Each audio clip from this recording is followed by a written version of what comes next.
So si Marcolita ganiha og si Ping Lacson nagtinubagay sa hearing ganiha sa Senado kabahin sa flood control.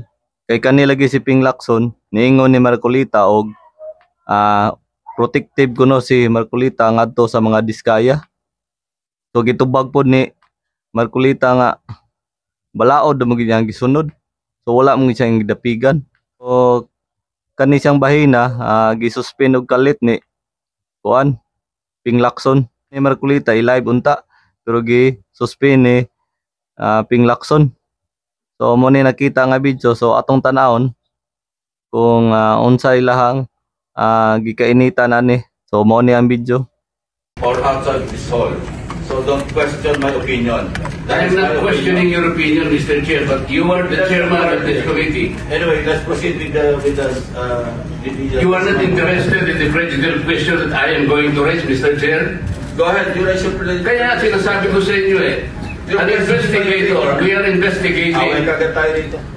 Mr. Chair, we are still in the investigating.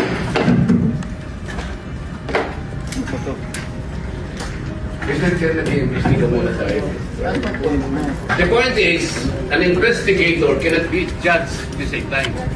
Do not judge. We are not judging. No, ang importante rito is the objectivity, sinasabi ko na sa'yo Are you trying to steal the show? No. I am raising prejudicial question. I am, sinasabi ko, to prevent the proceeding? Mr. Chair, sinabi ko na sa'yo, the interest of this committee is the impartiality, the objectivity. Sana huwag kayo magbibigay ng opinion. Why did you choose, for example, Bryce over to this guy? That's my opinion. You cannot question my opinion. Outside of this hall, you cannot question my opinion. You also express your opinion. I am questioning your opinion because you are the chairman of this committee, Mr. Chair. What's your opinion? Ano mangyayari nito? So, mas credible si Bryce kaysa Diskaya. Bakit ganon? Why are we trying to prejudge this? Hindi, Mr. President, we are still in the process of investigation. If we are in the process of investigation, why are you then so we should not protective of judge. the Diskayas? Why are you so protective? I am not protecting them. Mabuti sinabi mo yan, Mr. Chair. Pwede ba nating i-record ito? Palagi niyo sinasabi, I am protective of the Diskayas. When I was chairman of this committee, sinabi ko na sa inyo, the only remedy provided under the law is for them to apply if they qualify under the process of witness protection program. That's all what I did. Session is resolved. Session is resolved. Mr. Alcantara, you proceed. I am questioning the proceedings, Mr. Chair. Mr. Alcantara, you proceed. Go ahead.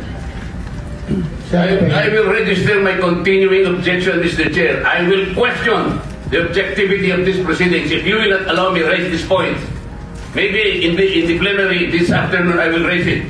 Go ahead. Mr. Alcantara, you proceed with your statement. Your Honor, okay lang po bang makapagbigay ko lang yung opening statement ko po? Proceed. Saan po gagawin natin dito? Ipag-proceed kayo without giving hearing niya? Magandang umaga po sa inyo lahat.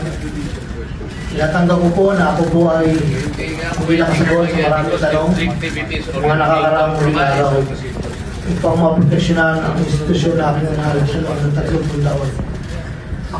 Subalit, itong mga nakangaraw, ako po ay nakapag-isip-isip na tumulong na lamang po sa investigasyon na ito para po sa bayan. Marcolita, nakita ninyo ni barog na gyud. So lami na siguro to. Sa kayo nahuna to, lami ba pnukmag, lami ba isang palong. Sumot lang ako sa kayo nahuna to. Grabe naman gyud ga. Isog yung Marcolita. Diha, kung sa inyong comment, so comment lang mo diha sa ubos kung sa inyong opinion na to.